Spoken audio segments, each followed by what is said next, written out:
Shalom, family. That's the CIA's greatest hits.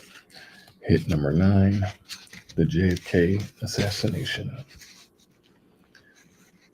If the CIA had nothing to do with the assassination of President John F. Kennedy, they certainly have a peculiar way of showing it, since they've undermined every investigation into his murder.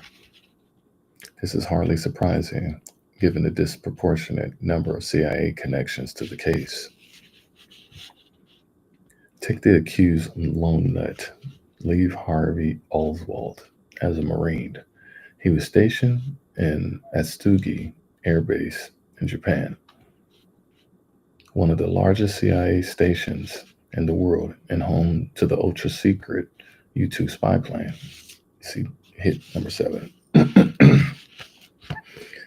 Before his transparently phony defection into the USSR in 1959, Oswald studied Russian in the military in Moscow. He renounced his citizenship to the CIA officer at the U.S. Embassy, promising to tell the Russians all he knew about the U-2. When he changed his mind 2 years later, the State Department cheerfully returned his passport and loaned him the money for his trip home. Oswald was met in New York by a member of the CIA front group that was full of Nazis. He then moved to Dallas, where he was befriended by Count George de Mohrenschildt, who admitted shortly before his death that he'd been assigned by the CIA to debrief Oswald on his Russian sojourn. When Oswald moved to New Orleans in the summer of 1963, he became involved, wittingly or unwittingly, with 3 far-right agents of the CIA who were conspiring to assassinate JFK, ostensibly for his betrayal at the Bay of Pigs. See hit number 8. Guy Bannister, with whom Oswald worked with while continuing to pose as a Marxist.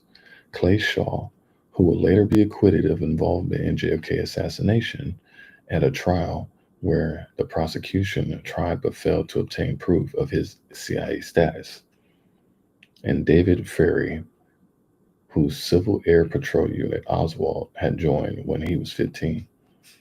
Back in Dallas that fall, Oswald was seen in the company of one Maurice Bishop, later identified as David Adley Phillips, who was part of a group of CIA officers that despised JFK.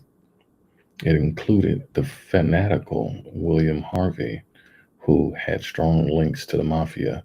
He hired Johnny Roselli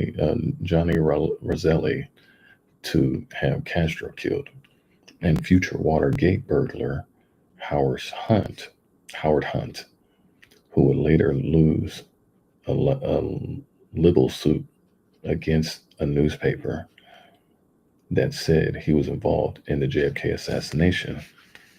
There are several possible motives for the CIA involvement in the assassination. JFK's perceived softness on communism, the fact that he fired CIA Director Allen Dulles and Department Director Charles Cable, brother of the mayor of Dallas, and a statement he made shortly after the Bay of Pigs, in which he promised to splinter the CIA into 1,000 pieces and scatter it to the winds.